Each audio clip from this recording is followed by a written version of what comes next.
Hello, hi అండి. Welcome back to our channel.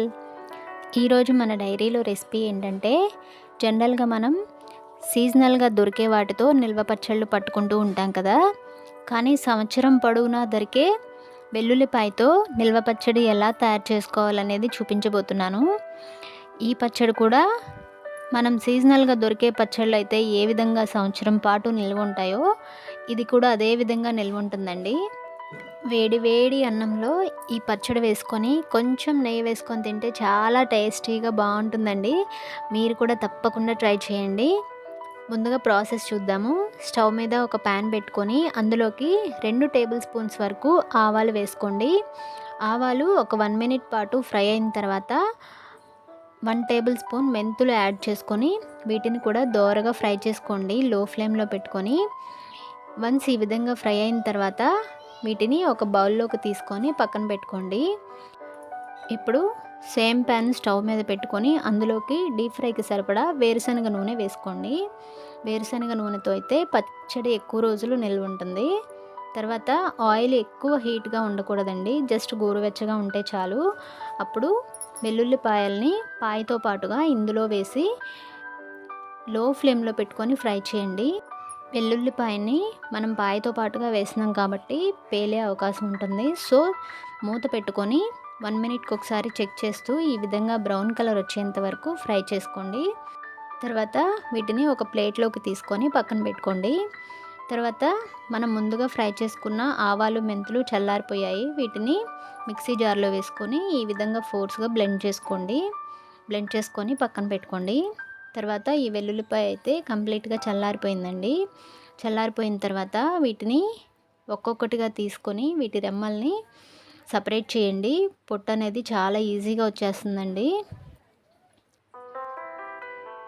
ఇదే విధంగా వెల్లుల్లిపాయ అన్నిటిని ఈ విధంగా రెమ్మల్లాగా సపరేట్ చేసుకొని పక్కన పెట్టుకోండి. ఇది చింతపండు గుజ్జండి. 4 వెల్లుల్లిపాయకి ఒక 50 గ్రాముల చింతపండుని నానబెట్టి స్టవ్ మీద ఉడికించి తీసుకున్న గుజ్జు అనమాట. ఇందులోకి మనం పొట్టు తీసుకొని పెట్టుకున్న వెల్లుల్లిపాయలు వేసుకొని తర్వాత 3 టేబుల్ స్పూన్స్ పచ్చికారం వేసుకోండి.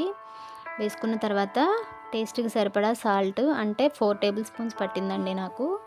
తర్వాత మనం ముందుగా బ్లెండ్ చేసుకొని పెట్టుకున్న ఆవాలు మెంతులు పిండి ఉంది కదా, అది ఇందులో యాడ్ చేసుకొని ఒకసారి బాగా మిక్స్ చేసుకోండి. మిక్స్ చేసుకున్న తర్వాత ఈ పచ్చడికి మనం పోపు రెడీ చేసుకోవాలండి. దానికోసం